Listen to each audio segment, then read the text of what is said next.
কাঞ্চন ভাই নামাজ পড়তে ভোলে না। তো অনেক দুঃখজনক, কখনোই ভাবতে পারিনি যে কাঞ্চন ভাইয়ের এই দুঃসংবাদ এত তাড়াতাড়ি শুনতে হবে। এটা মেনে নেওয়া যায় না। কারণ হচ্ছে কাঞ্চন ভাইয়ের সাথে কাজ করাকালীন অনেকগুলো বড় বড় দুর্ঘটনা ঘটে গেছিল, সেগুলোকে উনি উঠিয়ে এগিয়ে যুদ্ধ করে সামনে দিয়ে গেছেন। কত বড় বড় ভিজা চোখের সময় উনি অনেক উঁচু পাহাড় থেকে উনি পড়েও গেছিলেন, কিন্তু সেখান থেকেও কিন্তু উনি ফিরে এসছেন।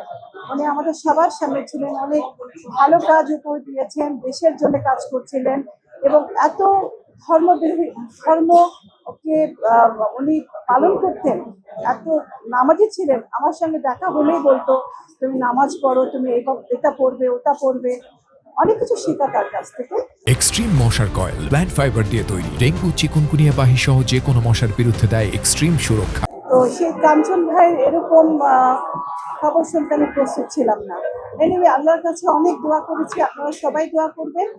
আর মাঝে মাঝে আমি কাঞ্চন ভাইয়ের সাথে কথা বলি হোয়াটসঅ্যাপে, তো ভালো লাগে। আর মিষ্টি করে হেসে কাঞ্চন ভাই কথা বলে। আর ভাবির সাথে কথা বলেছি, ভাবি একটা কথাই বলতো, আর বলছে যে কাঞ্চন ভাই আর যাই হোক, কাঞ্চন ভাই নামাজ পড়তে ভোলে না। কাঞ্চন ভাই 5 ওয়াক্ত নামাজ পড়ে এখন এই অসুস্থ অবস্থায়। তো সবাই আমরা দোয়া করব কাঞ্চন ভাই আবার হাসি মুখে একদম সুস্থ হয়ে আমাদের দেশে ফিরে আসবে।